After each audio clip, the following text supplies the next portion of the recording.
It's Friday, September 4th. This is the Mass Retirees Weekly Update. I'm Sean Duhamel. Thank you so much for tuning in again this week.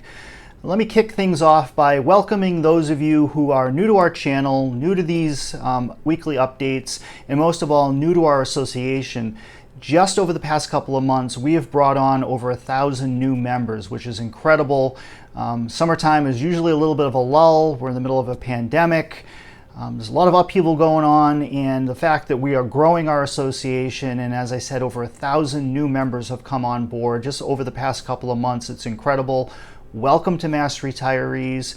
What we like to do with these weekly updates is just give a little bit deeper insight into what's going on in terms of your pension, your health insurance, Social Security, Medicare, all of the key issues that impact you specifically as a public retiree, or if you're an active employee, as a future public retiree.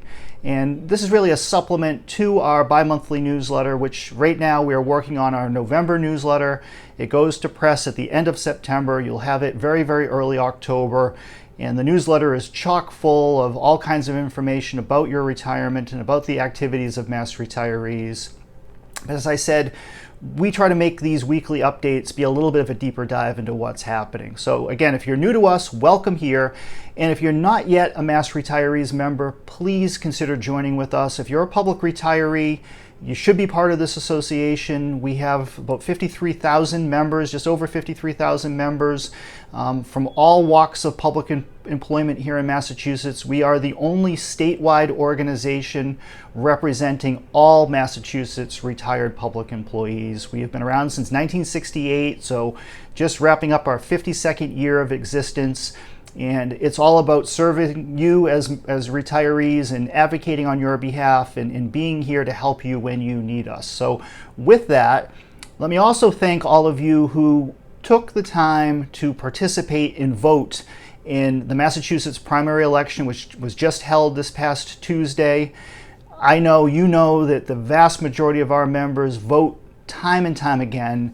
95 to almost 100% of our members participate in nearly every single election. It's a great strength of our association is the fact that you are active participants in the election. Now, this election cycle is a little bit different because of COVID-19 and the pandemic. For the very first time, we have widespread vote by mail taking place in Massachusetts. And while there are always going to be some hiccups with any process, it seems to have gone very, very well.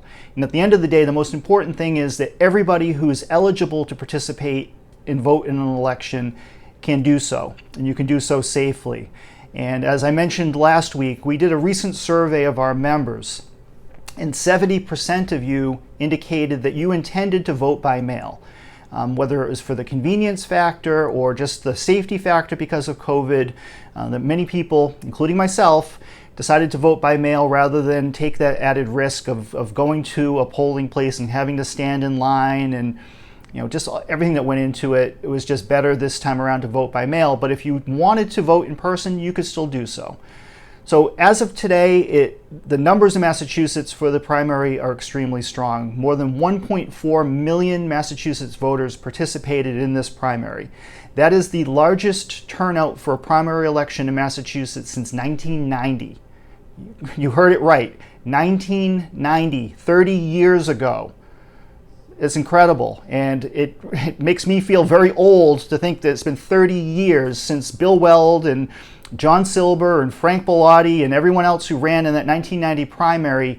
It's been a long time, but it feels like it was just yesterday, and that's really when I got my start in government and politics was right after that election, and God, time has just flown by, but it's been 30 years to have that kind of turnout, and it's a great thing. Now, the most important thing with all of this is that the elected officials, by and large, that Mass Retirees endorsed and put our support behind, and that the vast majority of you supported, were victorious on election day. And at the top of that list, of course, is our good friend from Western Massachusetts, from Springfield, Congressman Richard Neal, was overwhelmingly reelected. And I got a lot of very positive feedback from our members who saw the letter that we sent out. We did some digital advertising, and we went above and beyond to ensure that Richie Neal was going to get reelected to Congress and can continue to work with us on your behalf. He, again, is the point person when it comes to Social Security, windfall elimination provision, and the GPO. Any efforts to reform those laws, Richie Neal is at the heart of that, and we are going to be working very closely with him and his staff and congressmen and U.S. senators from here in Massachusetts, but all across the country, with the hope of finally getting this done on your behalf. Now, here in Massachusetts, every incumbent who we supported was reelected this year. And the vast majority of open seats, the candidates that we supported in open seats, also won. Not in every case, but in the majority of those cases. Now, let me just make a little, clarify something or make an important point. Just because we have friends and supporters who get elected to these various positions, that doesn't mean that we have a blank check that we're going to get anything and everything that we want. Unfortunately, it just doesn't work that way.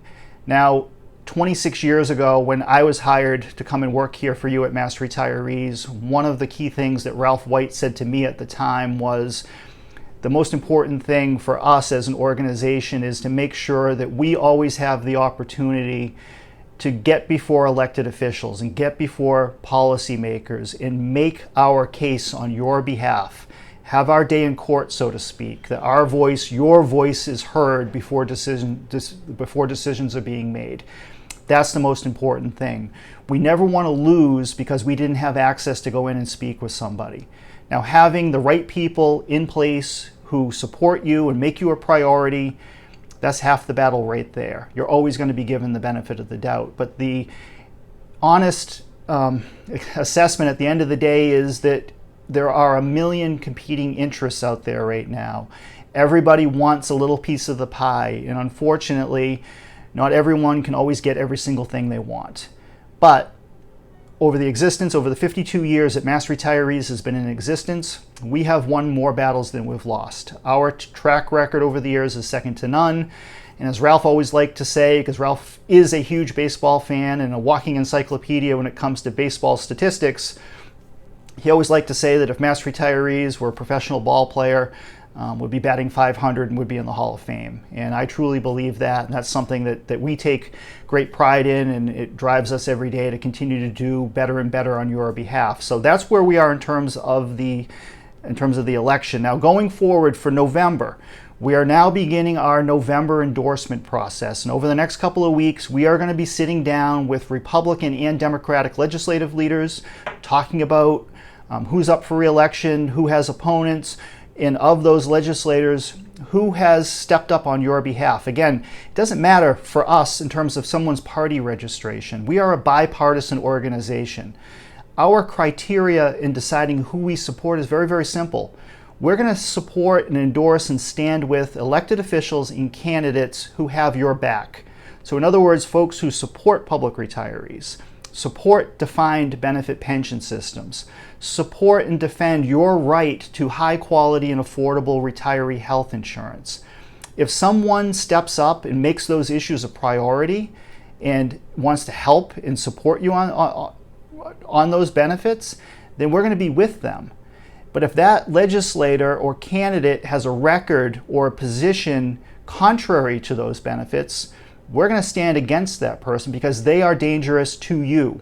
Our job, my job on your behalf, is to represent you as a public retiree. That's where it begins and that's where it ends.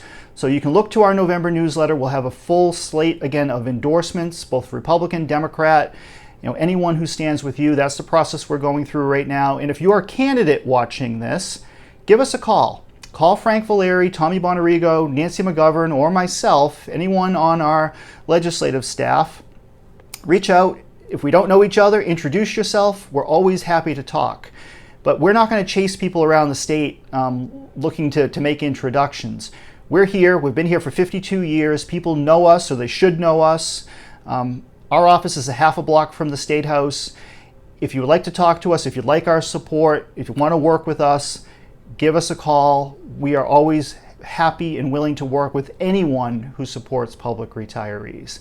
Now, in terms of the people who got elected this past go-round, who we did not endorse, we didn't support in the election, we are going to be working double time to make friends with those folks. again, we're going to work with anyone who wants to support you and be out there in defense of public retirees.